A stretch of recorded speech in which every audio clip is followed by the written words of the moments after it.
Quiet on the set. Camera speed. Sound production, take one. Action! Happy Monday, AKAPAD. I do apologize, and I'm only apologizing because I love all of you so much. Some of you have reached out to me. I get like, oh my god, like, do I talk too much? Am I not on subject?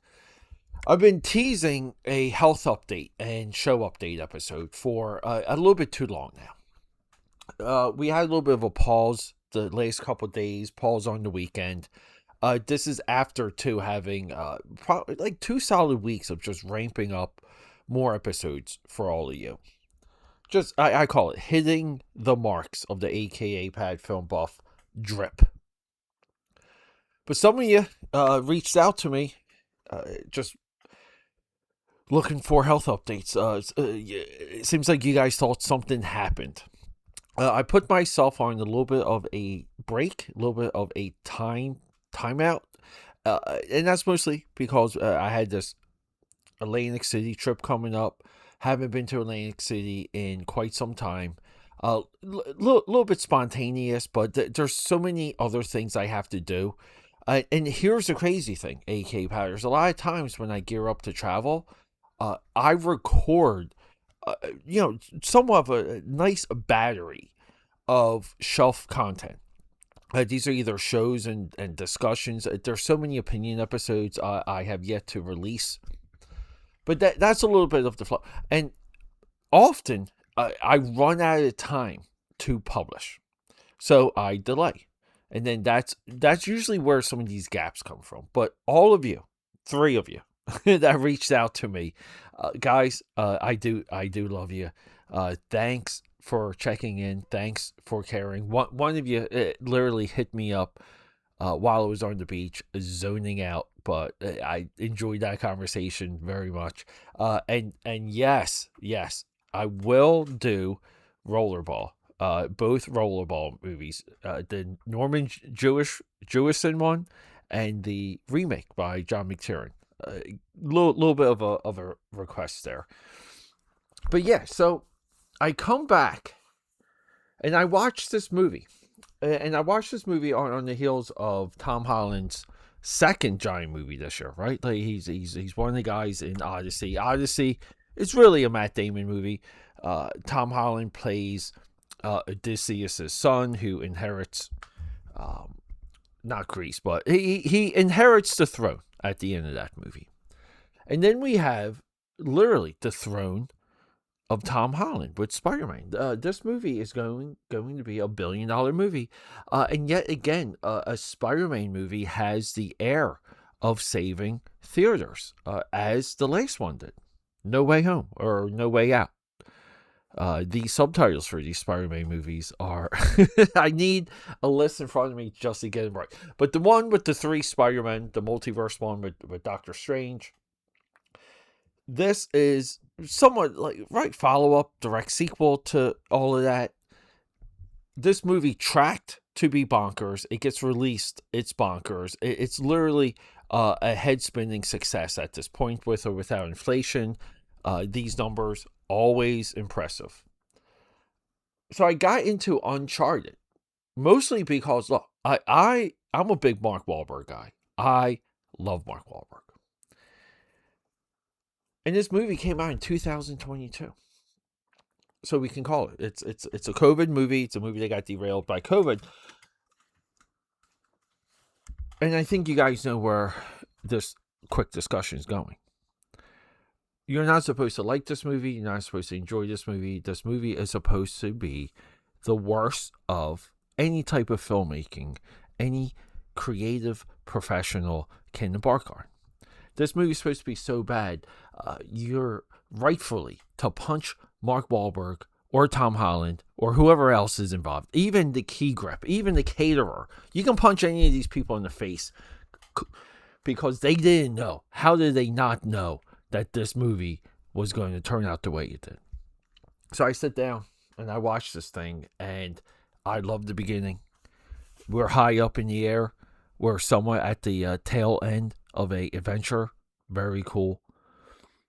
We jump to Mark Wahlberg recruiting Tom Holland. I guess these are some of the beats of the video game Naughty Dog. I believe is Naughty Dog behind Last of Us as well. Were they Crash Bandicoot?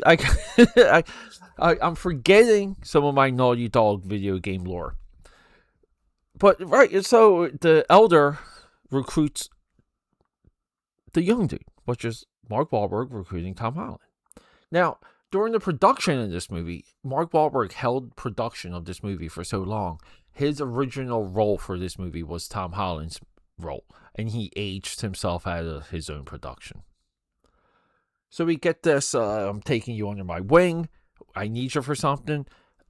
Going back to Matt Damon, this is what George Clooney and Brad Pitt, when they recruit Matt Damon in Ebbets Diner, Ebbets Bar in Chicago.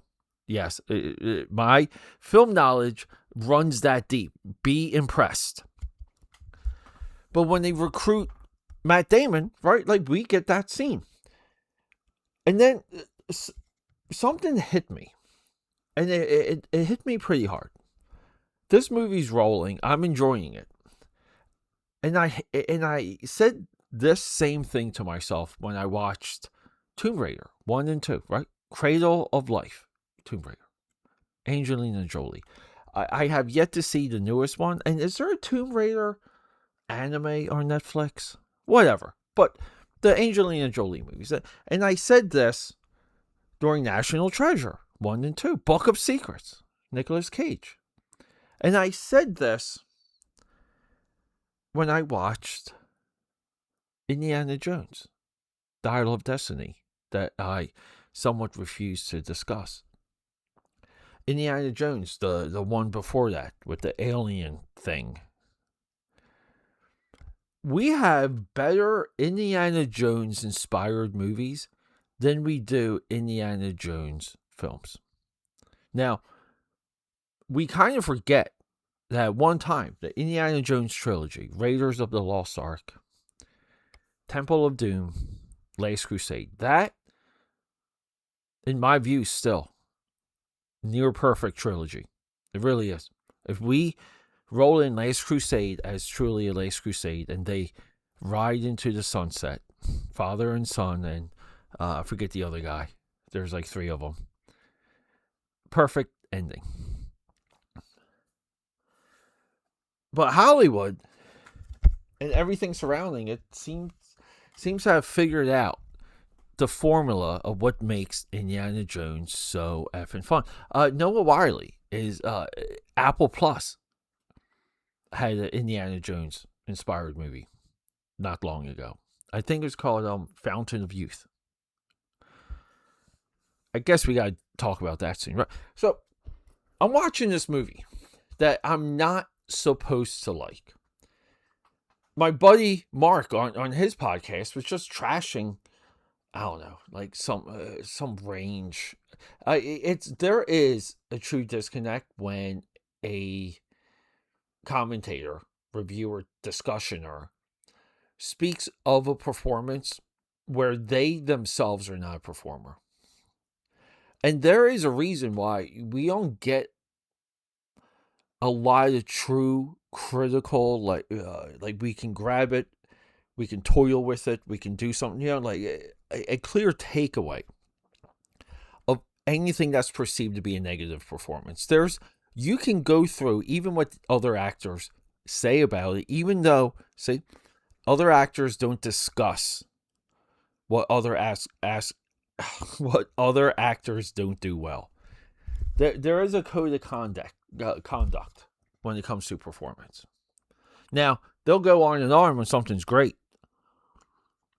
But middle of the road, not quite there, or awful performances, no. Now, sometimes the actors themselves will discuss it. Like, we can just discuss, going back to George Clooney, his role as Bruce Wayne in Batman and Robin. We get some reflection here and there. But if we put together all of the info, there's not much there. And why is that? Because there is a process to putting yourself on screen, on camera, for months at a time, and you can't deviate from that character. You got to go home. You got to pick up your kids. You got to kiss your wife. You have to be that character. This is why Hollywood produces weirdos. It's the nature of the beast, and it's somewhat sad a lot of times. But with that being said, my friend of mine likes to go on and on about Tom Holland. I think Tom Holland, I guess this is my wonderful point that I'm getting at. I think Tom Holland is awesome in this movie. There is no performance I don't favor from Tom Holland. We can go into the Odyssey. Heck, I get it. Peter Parker, he's Spider-Man. Take that off the table. This dude is in good movies, good performances. I was so taken aback by this comment of his that I said to myself, like this Wednesday, I got to do a films of Tom Holland or something to redefine this narrative or just finalize the narrative. I will never speak of someone's performance because I feel like I have to be through multiple film sets, spend time in like I have to see how things add up in editing. I have to have arguments with directors and cast members. Like I need the full experience. I think that's being fair. So we get an Indiana Jones movie that sucks me into the point where at the end of this movie, Mark Wahlberg makes that call to drop the bag. It's literally, spoiler, he makes a call to drop the bag. When he drops the bag, it's so satisfying. Gets rid of the villain. But he's sacrificing himself to save his young friend, Tom Holland. Character names, right? Let's see. Tom Holland's character is Nathan Drake. Great name. Mark Wahlberg is Victor Sullivan. Taddy Gabrielle. This is our villain. She plays Joe Braderick. Another great name. She's there. Like she weaves throughout she's in and out of this movie. We're first introduced to her character. And she's so striking on camera. We're introduced to her through I'm recruiting you for a heist scene. We have to steal this cross thing as part of a key. I have the other key. We need to steal this thing before it gets sold. Tom Holland is thrown into the mix and he's got to figure things out. Again, it's a little bit of fish out of water. It's a little bit of, hey, you're a professional now. We see this in sports movies too, but it's a little bit of, we know we're about to enjoy someone figuring things out. This helps the audience. It's a little bit of a trope. Tropes help us understand how to pay attention to something and what to expect next. And then we can focus on some of these other details, like memorizing the relationship of Joe Braderick and Victor Sullivan. So they get the thing at the end of this auction, which is a wonderful, awesome sequence. Everyone's in tuxedos, and we have these giant hanging chandeliers, and soon Tom Holland, aka Nathan Drake, will be hanging from these lights. So it's all there. And then at the end of this movie, let me tell you this. We get 2 cargo helicopters carrying like 2 pirate ships or 2 Spanish galleons full of treasure. And the whole final sequence of this movie is, again, something you can't imagine. Dare I say, it's very Indiana Jones without the weird alien or time travel stuff that should never have entered into the Indiana Jones franchise. We get the satisfying end to the villain. And then we get these very effective post-credit sequences. Now, the credits at the end of this movie, I am cool music. There's some movies where I will rewatch the movie just for the credits. This is one of them. But then we get multiple end credit sequences or mid credit rolls, whatever the heck they want to call it at this point. Mid credit sequences. And one of them is the beginning of another adventure of Nathan Drake and Victor Sullivan. Mark Wahlberg, Tom Holland. Wahlberg gets into the room. We think they have the drop on Tom Holland. He has a mustache. Mark Wahlberg does. Yeah, we get a little bit of a puberty joke. And this sequence is so effective that I'm almost like watching it. Like, I'm almost just like, if this was another movie, I would have just stayed in my seat to follow what was going to happen next. So we get another one of these AKA powders, but we get another one of, we were told to dislike this movie, we were told to hate this movie, we were told that this movie was a complete waste of time. I sat down, I had fun, I enjoyed it. I wish I had some popcorn, but I was somewhat watching this just out of frustration a little bit, because I knew this movie had heat, and then I heard one of my friends go on and on about Tom Holland. I'm just like, oh man. What we like to do here on the show is our experiences, our collective knowledge of these movies, what they mean to us, right? So it's we're critical where it counts, but if we're just sitting down having a good time, I don't think there's another height for a film to reach. I really don't. We need to escape. The world is on fire right now, right? It's crazy out there. But yeah, AKA Powders. And all of you guys, thanks for checking in. I really do appreciate it. We will do Rollerball, yes. And if I'm doing Rollerball, I have to do Thomas Crown Affair. If you're familiar with that reference, put it in the comments. I love you guys. Rock and roll.